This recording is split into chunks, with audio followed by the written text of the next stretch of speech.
জিরাফওয়ালা, এই যে আমার জিরাফওয়ালা। গুড মর্নিং বলে দাও। Good morning. Thank you. এই যে আমি, গুড মর্নিং এভরিওয়ান। আজকে হচ্ছে আমাদের সেকেন্ড লাস্ট ডে, কালকে আমাদের ফেরা। তো আমিও হয়ে গেছি রেডি। এই ক্রাঞ্চিস দেখা যাচ্ছে কিন্তু আমি ক্রাঞ্চিস লাগিয়েছি। আমি জিন্স, এই যে বেবি। আজকে আমরা যাব Bhubaneswar, but on the way আমরা লেক দেখবো, চিল্কা দেখবো, বিচ দেখবো, কিছু টেম্পলস আছে সেগুলো দেখবো। ফাইনালি আমরা রাত অব্দি ভুবনেশ্বর যাব। তো আজকেই হচ্ছে লাস্ট নাইট, কালকে আমরা কলকাতা ফিরবো। সকালে হয়তো কোথাও যেতে পারি, দেখা যাক, কিছু শপিং করতে পারি, বাট এই প্ল্যান। এখন আমরা যাচ্ছি, আমরা সবাই রেডি হয়ে গেছি, এখন আমরা যাচ্ছি ব্রেকফাস্ট করতে। ব্রেকফাস্ট করে আমরা বেরিয়ে যাব। আমি সুইমিং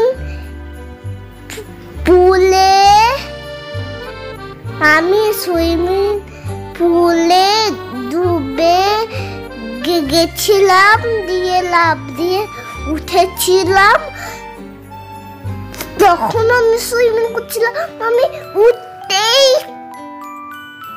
চাইছিলাম, আমি সুইমিং করে যাচ্ছিলাম। তারপরে আমি আস্তে আস্তে উঠলাম। নমস্কার বন্ধুরা, ওড়িশা সফরের এই লাস্ট ভিডিওটিতে আপনাদের সবাইকে স্বাগত। আজকের এই ভিডিওর ইন্ট্রোডাকশন দিয়েছে আমার ছেলে সাম্যবাবু। কেমন লাগলো অতি অবশ্যই জানাবেন। যাই হোক, আমরা একটু সুইমিং পুলে ঘোরাফেরা করে ব্রেকফাস্ট করে বেরিয়ে পড়েছিলাম ভুবনেশ্বরের উদ্দেশ্যে। পথে ছিল কয়েকটা দ্রষ্টব্য স্থান দেখার। তার মধ্যে প্রথম ছিল আর্যপল্লী বিচ।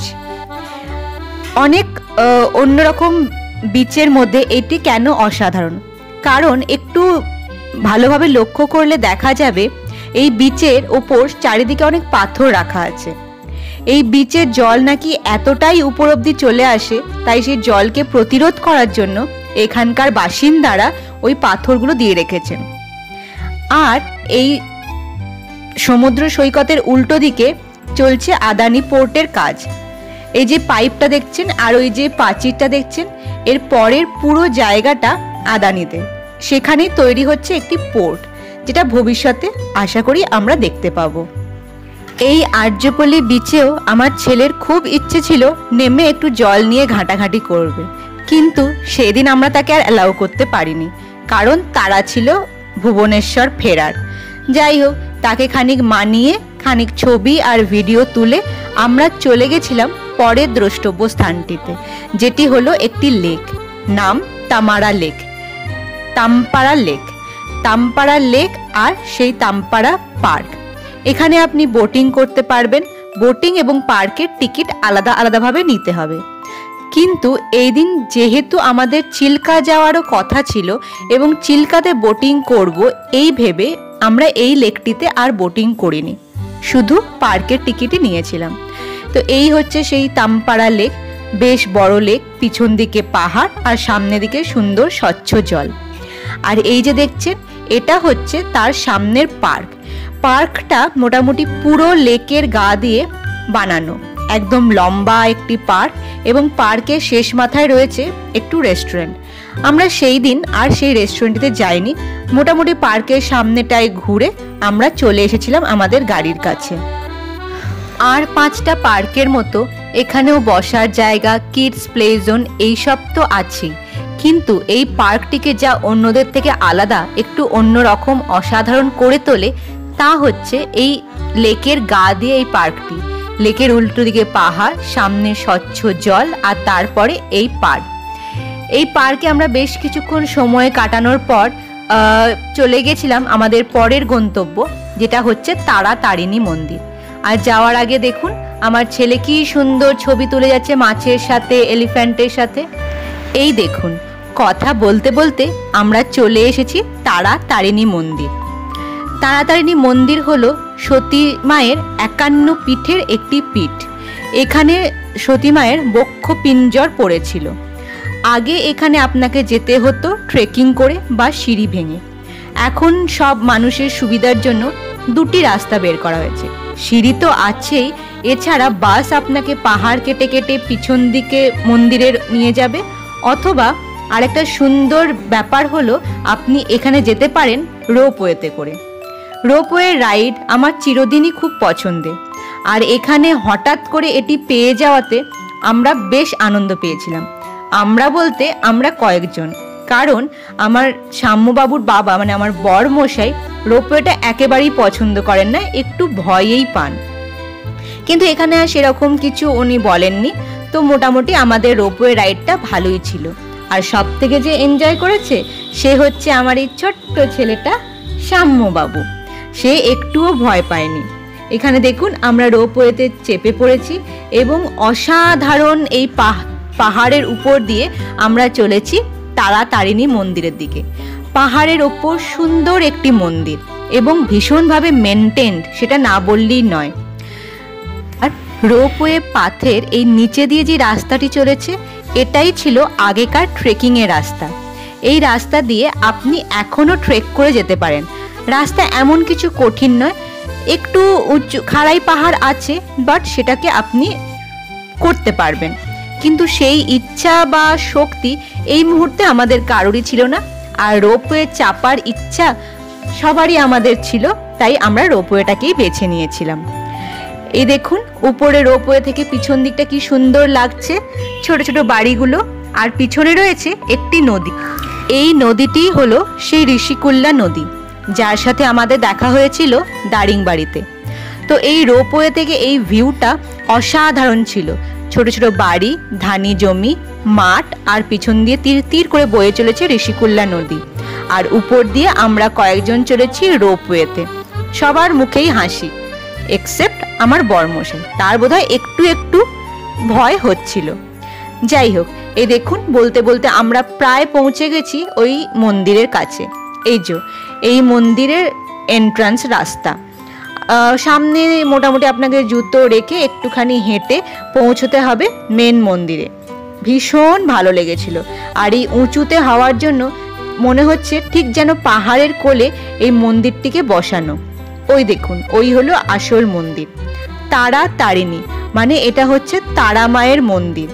মন্দিরের ভিতরে আপনার কোনো রকম ফটোগ্রাফি আর বা ভিডিওগ্রাফি না থাকায় সেটা আমরা করতে পারিনি, আর পুজো দেওয়া আমাদের পক্ষে সেই সময়ে পসিবল হয়নি।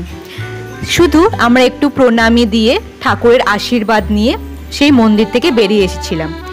আর আমার ছেলে হাতে বেঁধেছিল প্রণামী সুতো, যেটা তার বহুদিনের ইচ্ছে ছিল। আর এখানে দেখুন আমি মন্দিরের বাইরে যে কারুকার্য আছে সেইগুলো একটু ক্যাপচার করে নিতে চেয়েছিলাম। অনেকটা সেই কোণারকের বা ওল্ড ওড়িশায় যে কারুকার্য ব্যবহার করা হয় সেই একই জিনিস, কিন্তু সব কিছুর মধ্যেও এটি অনন্য, এটি অসাধারণ। সব কারুকার্য আপনার চোখ টেনে নেবে। এরপর আমরা চলে এসেছিলাম মন্দিরের পিছন দিকটিতে, যেখানে একটি চাতাল বানানো আছে আর এরকম কিছু গেট মতো। এখানে এসে আবার আমরা সেই দেখেছিলাম চিরাচরিত পরিচিত এক ছবি। ওই দেখুন একটি কাপলের প্রি ওয়েডিং ফটোশ্যুট চলছে। আমার কর্তামশাই আবার ফটোগ্রাফারদের সাথে কথাও বলে নিয়েছিলেন, তারও নাকি এইসব দেখে খুব ইচ্ছে হয়েছে ওয়েডিং ফটোশ্যুট করার।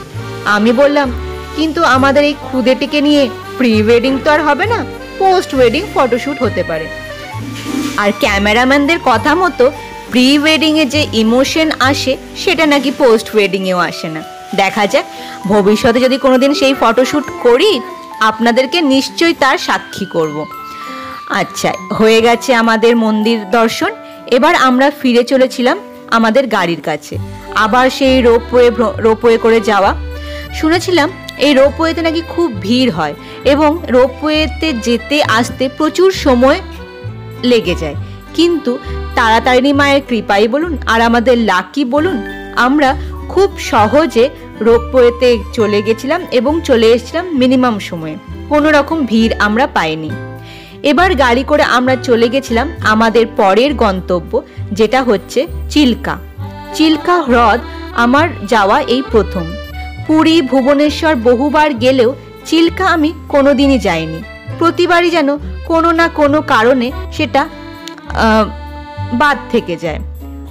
সেই জন্য এবার আমরা চেয়েছিলাম চিল্কাটা আমরা কভার করবই। চিল্কা এসে এই যে আমরা এসেছিলাম চিল্কার রম্ভা অঞ্চলে।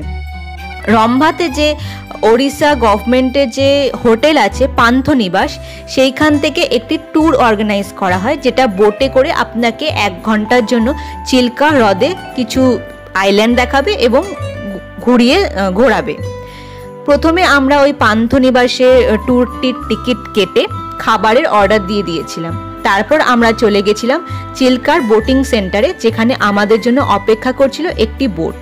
এই দেখুন, আমরা বোটে চেপে পড়েছি এবং বোটটি আমাদের 1 ঘন্টার জন্য ঘোরাবে চিল্কা হ্রদের বিভিন্ন দিকে। সেই ভূগোল বইতে ছোটবেলায় পড়েছিলাম চিল্কা, তখন থেকে চিল্কা যেন এক ইমোশন, যেটা প্রথম আমি এবার দেখতে পেলাম। সবাই হাই করো।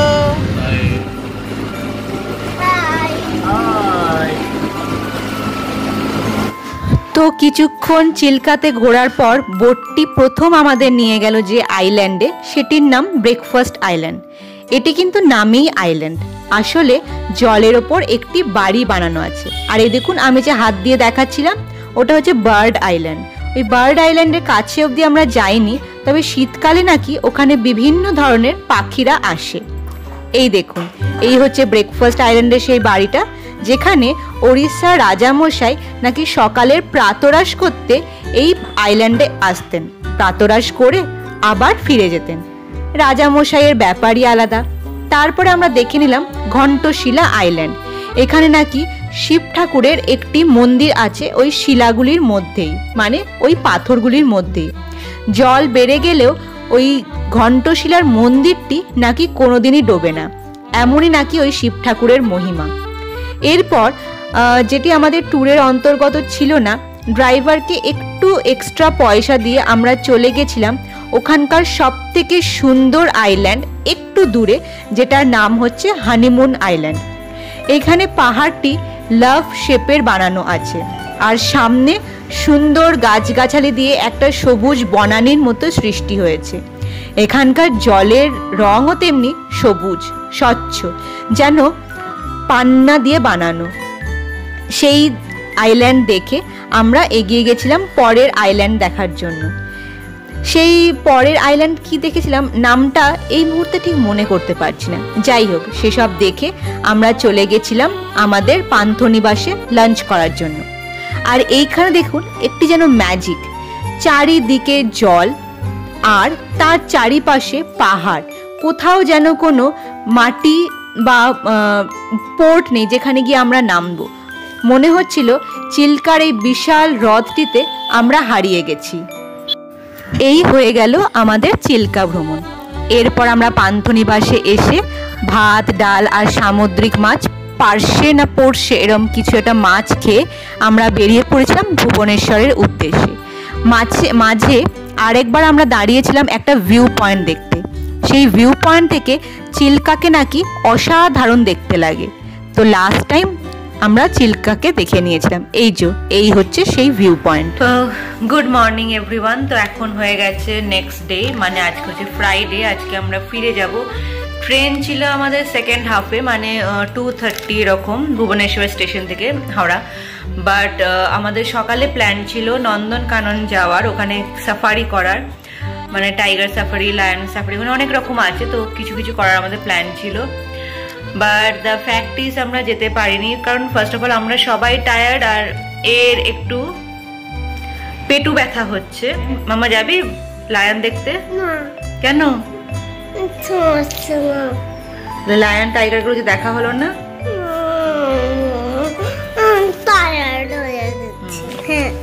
আমার নাককে দেখাচ্ছে। একটা দারিংবাড়ি যে গেছিলাম দেখতে, উপর একটা স্লট ছিল, ওখান থেকে আমি দৌড়ে উল্টে পড়ে গেছি, দিয়ে আমার নাকে